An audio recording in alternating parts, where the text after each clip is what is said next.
मैं मनोज आर्य, खबर संसार से।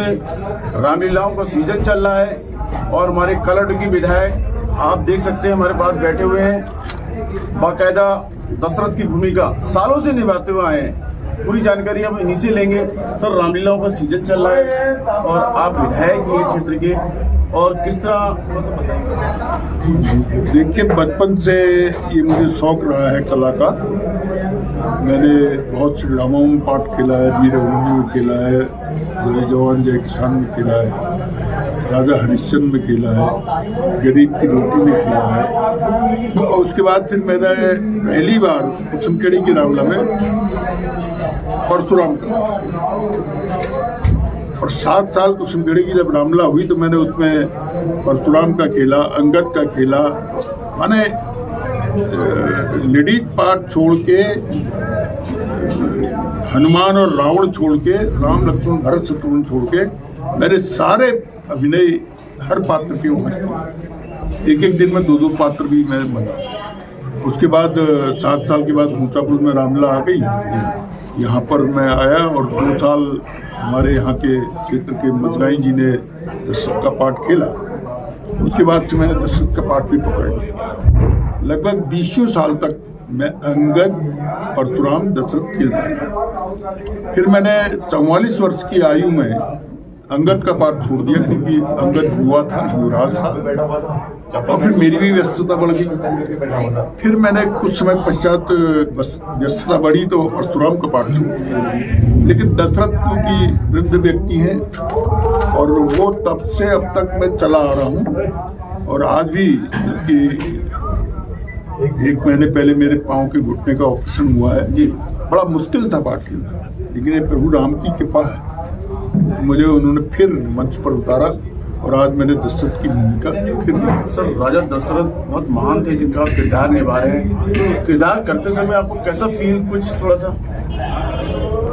सच मानो तो मैं उस समय अपने को चक्रवर्ती राजा दशरथ ही समझता हूँ, और मेरे जीवन में उतर गया। कार्यकर्ता हमारे जो हैं, पार्टी के लोग जो हैं, वो ये कहते हैं यार तुम मुंह पर सच कह देते हो, और वो मैंने दशरथ के रोल से सीखा है।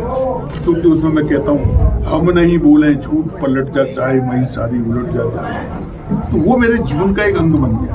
और मैं समझता हूँ राम की कृपा और दशरथ का रोल निभाते निभाते मैं जमीन से आसमान पर पहुंचा हूँ। मैं खेती कर रहा था, कोई मेरा राजनीतिक बैकग्राउंड नहीं था। मैं भारतीय जनता पार्टी और संघ के संपर्क में आकर के उत्तर प्रदेश जैसे विशाल प्रांत में मंत्री बना, फिर उत्तर प्रदेश उत्तराखंड राज्य बना तो उसमें मंत्री बना, फिर भारतीय जनता पार्टी जैसा विश्व का बड़ा संगठन, उसका मैं प्रदेश अध्यक्ष हूँ। और आज भी मैं कालडुंगी से विधायक हूँ। जनता का प्यार मुझे मिला है, मैं उस जनता का अभिनंदन करता हूँ, उस प्यार के लिए उनको धन्यवाद देता हूँ। और ये जो मेरी कला का इंटरेस्ट है वो कब तक बना रहेगा मैं कह नहीं सकता, तो भगवान राम जानते हैं। लेकिन जब तक मैं सोचूंगा कि मैं ठीक हूँ तब तक मैं पाठ खेलूंगा। धन्यवाद। देखिए, हमारे बीच विधायक बंशीधर भगत थे, दशरथ की भूमिका निभा, और हम दर्शकों को उनका अभिनय दिखाएंगे। आइए देखते हैं।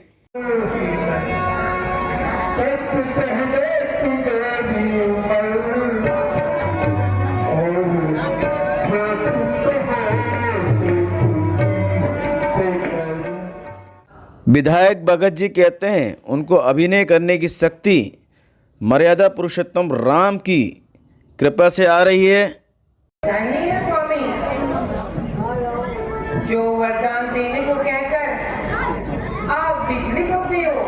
कल रात शुक्रवार को खबर संसार की टीम ग्राउंड 0 पर ऊंचापल पहुंची, जहां रामलीला का मंचन हो रहा था। कैकेयी और दशरथ का संवाद हम आपको लाइव ग्राउंड 0 पर दिखाई रहे हैं। कमेटी संरक्षक गोपाल सिंह धोनी ने इस रामलीला का शुभारंभ किया था। लीला में दशरथ कैकेयी संवाद, राम वनवास का मंचन किया गया। राम का अभिनय चंदन नेगी, सीता का हर्षित रावत, लक्ष्मण का पार्थ जोशी, कैकेयी का सुमित बिष्ट, मंथरा का ऋतु कांडपाल, सुमंत का अभिनय दयाल जोशी ने किया। संचालन केडी जोशी ने किया। यहाँ मेयर जोगेंद्र रौतेला, पार्षद प्रमोद तोलिया, मनोज जोशी, सुरेश गौड़, प्रकाश पटवाल, कौस्तुभ जोशी, तनुज नैनवाल, टीकम सिंह, त्रिलोक चंद, हेमा पतले आदि मौजूद रहीं।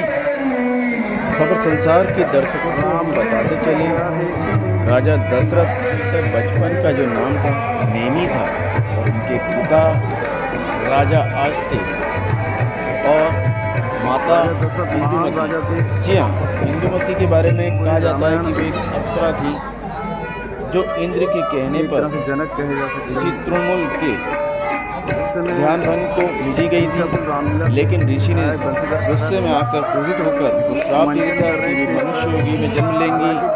उनके अनुय विनय करने पर ऋषि ने कहा, जब कोई स्वर्ग से तुम्हें टच करेगा या कोई स्वर्ग भगवान या कोई भी जन्म कोई माला से फूल गिरेगा तब तुम इस शाप से मुक्त हो पाओगी। इसका विस्तार हम बाद में आपको बताएंगे। फिलहाल हम राजा दशरथ की बात कर रहे हैं। जी हाँ, इनके बचपन का नाम नेमी था, लेकिन बाद में वेद पुराण से लेकर युद्ध में महारत हासिल थी। इनको कहा जाता है कि देवताओं भी जब राक्षसों से युद्ध हुआ करता था तो बुलाया करते थे देवता अपनी ओर से।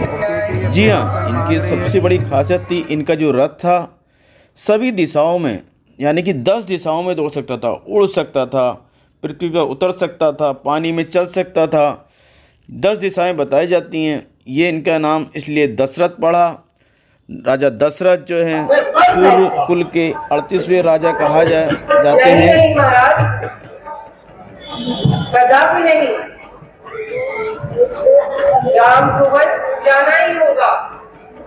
यदि आपको देने हैं तो वे यही तो वर दो। महाराज, राम इतना ही प्यारा था। हम अपने दर्शकों को राजा दशरथ के बारे में और जानकारी बताते चलते हैं। वाल्मीकि रामायण के 55वें सर्ग में अयोध्यापुरी का विस्तार से वर्णन किया गया है।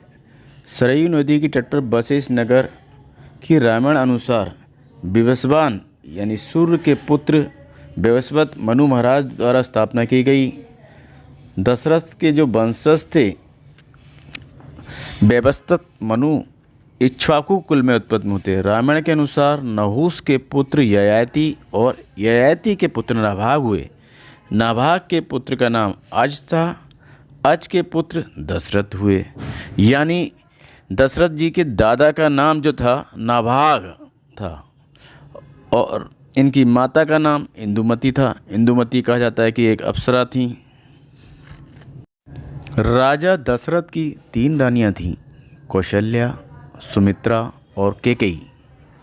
कौशल नरेश सुकौशल महाराज की पुत्री कौशल्या, कैकेयी नरेश अश्वपति सम्राट की पुत्री कैकेयी और काशी नरेश की पुत्री सुमित्रा। कुल मिला के 3 रानियां थीं। राजा दशरथ की 2 पुत्रियां भी थीं, शांता और कुकवी। कुकवी के बारे में तो ज़्यादा उल्लेख नहीं मिलता, लेकिन शांता राजा दशरथ और कौशल्या की पुत्री थी। लेकिन पैदा होने के कुछ वर्षों बाद राजा दशरथ ने शांता को अंग देश के राजा रोमपद को दे दिया गया था। भगवान राम की बड़ी बहन का पालन पोषण राजा रोमपद और उनकी पत्नी वर्षणी ने किया। महारानी कौशल्या की बहन अर्थात राम की मौसी थी। जो दशरथ के 4 पुत्र राम, भरत, लक्ष्मण, शत्रुघ्न। राम की माता का नाम कौशल्या, लक्ष्मण और शत्रुघ्न की माता का नाम सुमित्रा, भरत की माता का नाम कैकेयी, लक्ष्मण की पत्नी का नाम उर्मिला, शत्रुघ्न की पत्नी का नाम श्रुतकीर्ति और भरत की पत्नी का नाम मांडवी था। सीता और उर्मिला राजा जनक की पुत्रियां थीं और मांडवी और श्रुतकीर्ति कुशध्वज की पुत्रियां थीं। वशिष्ठ के कहने पर राजा दशरथ ने पुत्रेष्टि यज्ञ के बारे में सोचा। दशरथ के मंत्री सुमंत की सलाह पर पुत्र कामेष्टि यज्ञ में महान ऋषियों को बुलाया गया।